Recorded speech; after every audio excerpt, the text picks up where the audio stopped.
Gold trusted gold buyers మీరు తాకట్టు పెట్టిన బంగారాన్ని విడిపించి ఈ రోజు ఉన్న మార్కెట్ ధరకు కొనబడను. అండ్ ధోని టాపిక్ వచ్చింది కాబట్టి అక్కడ మ్యాచ్ లో ధోని ఉన్నా లేకపోయినా అక్కడ సిఎస్కే మ్యాచ్ జరుగుతున్నా జరగకపోయినా ప్రతి మ్యాచ్ లో ధోని రెఫరెన్స్ తీసుకొస్తూ ఉంటారు. ఎందుకు కామెంటేటర్స్ అందరూ ఇక్కడ అర్థం చేసుకోవాల్సిన విషయం ఒకటి ఉంది. ఇది కామెంటేటర్స్ రెఫరెన్స్ తీసుకొస్తున్నారంటే మొత్తం అంతా కామెంటేటర్స్ వాళ్ళ ఇష్టంతో చేసేవే కాదు. కొన్ని సందర్భాల్లో let's understand this whole broadcasting ఏంటో ఒక బిజినెస్, రైట్? సమాజ సేవ కోసం చేసేదైతే కాదు. సినిమాలు కూడా ఎందుకు చేస్తారు? ప్రాఫిట్ కోసమే చేస్తారు. క్రికెట్లో మన ఛానల్స్లో చూసేదంతా కూడా ఎందుకు? వాళ్ళంతా డబ్బులు పెట్టి అన్ని కోట్లు పెట్టి రైట్స్ కొనుక్కునేది ఎందుకు? దాని నుంచి వాళ్ళు డబ్బులు చేసుకుందామని. It's a business. బిజినెస్లో ఏం చేస్తారు? ఏది ఎక్కువ అమ్ముడు పోతుందో దాన్నే చూపిస్తారు. ఇక్కడ ఎందుకు టాప్ లెవెల్ మూవీ హీరోస్కి మాత్రమే ఓపెనింగ్ ఎందుకు ఎక్కువ వస్తుంది? అంత మార్కెటింగ్ చేస్తారు కాబట్టి వస్తుంది. పదే పదే వాళ్ళని చూపిస్తారు కాబట్టి వస్తుంది. పదే పదే వాళ్ళ ప్రమోషన్ జరుగుతాయి కాబట్టి వస్తుంది. ఓపెనింగ్స్ అంత పెద్దగా రావాలంటే దాని ముందు ఎంత ఖర్చు పెడతారో ఒక 10% బడ్జెట్ పెట్టి ఈ ప్రీ రిలీజ్కి ఖర్చు పెడతారు. ఇప్పుడు ధోని కూడా ఈ బ్రాడ్కాస్ట్ ఇండస్ట్రీలో or Dhoni, Virat Kohli, Rohit Sharma for that matter, broadcast ఇండస్ట్రీలో వీళ్ళే టోప్ హీరోలు ప్రస్తుతానికి. సో వాళ్ళ మ్యాచ్ నెక్స్ట్ డే ఉంది ఆర్ ఇవాళ ఆడుతున్నప్పుడు ధోని వస్తాడు తర్వాత అని ఆ ఇంటెన్సిటీ, ఆ క్యూరియాసిటీ మెయింటైన్ చేయాలి అంటే పదే పదే చెప్పాల్సి వస్తుంది. అది బ్రాడ్కాస్టింగ్ పాయింట్ ఆఫ్ వ్యూ, అది వాళ్ళ విజన్. అది ఎలా అయితే ఒక ప్రొడ్యూసర్ మూవీని ప్రమోట్ చేసుకుంటూ ఉంటారో అలాగే ఒక ఛానల్ వాళ్ళ హీరోస్ని ప్రమోట్ చేస్తూ ఉంటారు. It's just that. కొంతమందికి ఇప్పుడు ధోనికి బాగా ఫ్యాన్ అయిన వాళ్ళకి తెగ నచ్చుతుంది అది. మిగతా వాళ్ళకి చెప్పింది ఎన్నిసార్లు చెప్తారా అనుకుంటారు. ఇప్పుడు నేనే చూసాను అనుకో మ్యాచ్, ఫర్ ఎగ్జాంపుల్ ఇంట్లో కూర్చొని 20 ఓవర్లు మ్యాచ్ చూస్తే ఓవర్ 2 సార్లు వస్తే ఛీ అని నాకే అనిపిస్తుంది. బట్ పాయింట్ ఆఫ్ వ్యూ అది కాదు.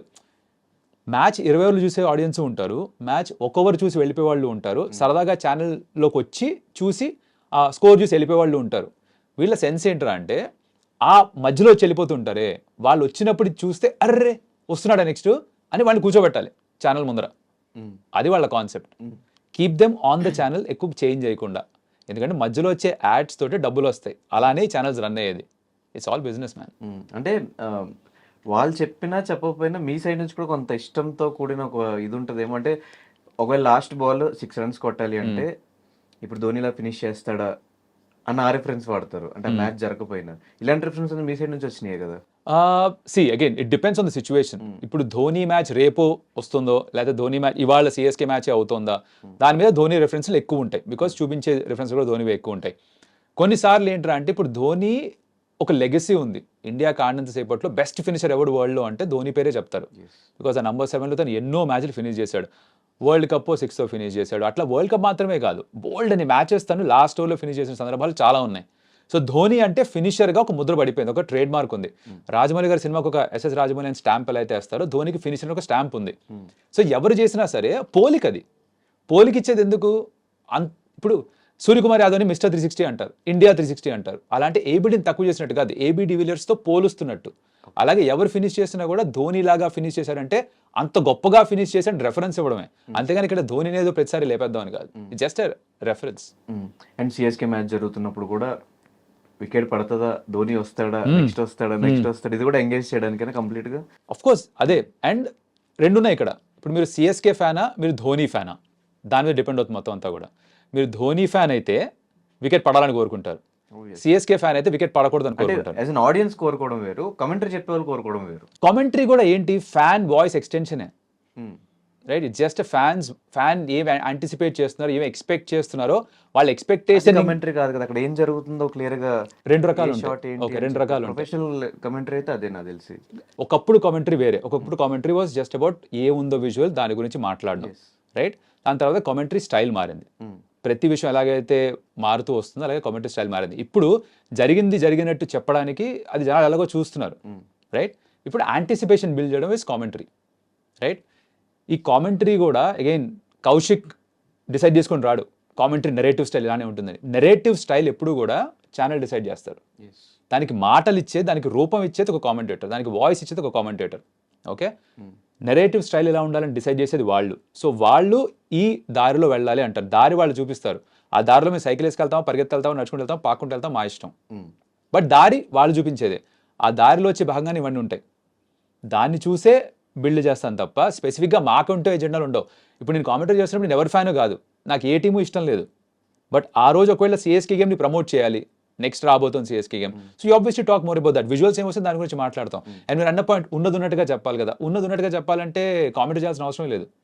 యూ హ్యావ్ టు ఏం జరగబోతుందో చెప్పగలగాలి. దట్స్ మీ క్యూరియాసిటీని ఇంక్రీజ్ చేసే ప్రయత్నం చేయాలి. ఫర్ ఎగ్జాంపుల్ ఈ టైంలో వికెట్ పడొచ్చు అని చెప్తారు. కొంతమంది ఏమనుకుంటారు నోరేసుకుని పడిపోయారు వికెట్ పడింది అంటారు. అది నోరేసుకుని పడిపోవడం కాదు, దాన్ని గేమ్ రీడ్ చేయడం. This is 2 sides to it. ఇప్పుడు ఇదేమవుతుంది తెలుసా, ఎగ్జాంపుల్ ఇస్తా. ఇప్పుడు ఆర్సీబీ సిఎస్కేతో ఆడుతుంది అనుకుందాం, విరాట్ కోహ్లీ బ్యాటింగ్ చేస్తున్నాడు. Or RCB MI game for example, అక్కడ నేనే కామెంటరీ చేశాను.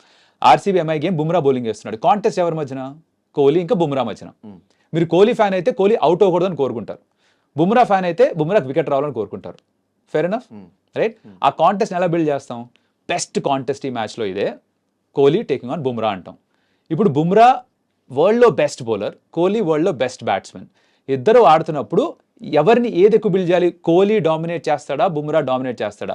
2-3 డాట్ బాల్స్ పడితే మీకు ఏమనిపిస్తుంది? మీకే తెలుసు. ఇప్పుడు డాట్ బాల్స్ పడితే T20 ఫార్మాట్లో నెక్స్ట్ బాల్ షార్ట్ ఆడతాడు, రైట్? అంటే అక్కడ వికెట్ పడే ఛాన్సులు పెరుగుతాయి. So you as a commentator you say that అరే 3 డాట్ బాల్స్ ఆడేశాడు కదా, వికెట్ తీసుకునే ఛాన్స్ ఉందేమో, 10లో 2 సార్లు వికెట్ పడుతుంది, దానికి నోరేసుకుని పడిపోయారా అంటారు. But it's actually reading the game. జరిగే ముందర ఆ గేమ్ ఇలా జరగచ్చు అని రీడ్ చేసే ఎబిలిటీ గేమ్ని చూసి గేమ్ని ఆడి వస్తుంది. దాని కామెంటరీలో చెప్పే ప్రయత్నం చేస్తాం. ఓకే, ఈ ఇంటర్వ్యూలోనే మీరు ఒకసారి రోహిత్ శర్మ ఇష్టం అన్నారు, ఇంకోసారి విరాట్ కోహ్లీ, ఇంకోసారి ధోని. మీరు ఎవరి ఫ్యాన్? ఎందుకు? ఎగ్జాక్ట్లీ, అందరి ఫ్యాన్ నేను. ఇండియాకి ఆడే ప్రతి క్రికెటర్ అంటే నాకు ఇష్టం. I'm fan of them, I respect them a lot. Because ఇండియాకి ఆడడం చాలా కష్టం. ఎన్ని కోట్ల మంది క్రికెట్ ఆడితే దాంట్లో 100 మంది ఆడతారు. ఎంత ఎగ్జాక్ట్ నెంబర్ తెలియదు కానీ 300-350 మంది టెస్ట్ మ్యాచ్ ఆడారు ఇండియాకి.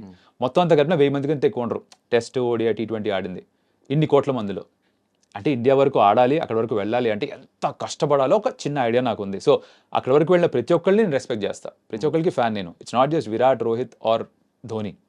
బుమ్రా అయినా, కపిల్ దేవ్ గారైనా, మహేందర్ అమర్నాథ్ అయినా, వాళ్ళ నాన్నగారు లాలా అమర్నాథ్ అయినా, సునీల్ గవాస్కర్ అయినా, గుండప్ప విశ్వనాథ్ గారైనా, ఎర్రపల్లి ప్రసన్న అయినా, వెంకటరాఘవన్ అయినా, బిషన్ సింగ్ బేడి అయినా, బాగానే గుర్తున్నాయి బ్రో. చిన్న ఇవి చెప్తారా కానీ క్రికెట్ తప్ప నాకు ఇంకే ప్రపంచం లేదు. సో బేసిక్గా చిన్నప్పటి నుంచి వాళ్ళ కథలు విన్నా, వాళ్ళని చూసినా, సచిన్ టెండూల్కర్ అయినా ఎవరైనా సరే ఇండియాకి ఆడారంటే వీరాభిమాని వాళ్ళకి నేను. సో ఈ ప్లేయర్ మాత్రమే నాకు ఉండదు. అందుకని ఐపీఎల్కి వచ్చేసరికి నాకు ఫేవరెట్ టీం కూడా ఉండదు. జనాలు అనుకుంటారు 1% అయినా వేరే టీం ఫేవరెట్ ఉంటుంది కదా. ఐపీఎల్ లేదు, India is my favourite team. ఇప్పుడు మీరు వరల్డ్ ఎవరైనా సరే ఏ మ్యాచ్ అయినా సరే అడిగితే నేను ఇండియాని గెలుస్తుందంట. అంటే అక్కడ పరిస్థితి దారుణంగా ఉన్నా కూడా 9 వికెట్లు పడిపోయినా కూడా ఇండియాని గెలుస్తుందంట. అంత పెద్ద పిచ్ ఫ్యాన్ నేను కూడా అందరిలాగానే. బట్ ఐపీఎల్కి వచ్చేసరికి నాకు ఇది జస్ట్ ఎంటర్టైన్మెంట్. ఇది ఎవరు గెలిచినా నాకు ఫరక పడదు.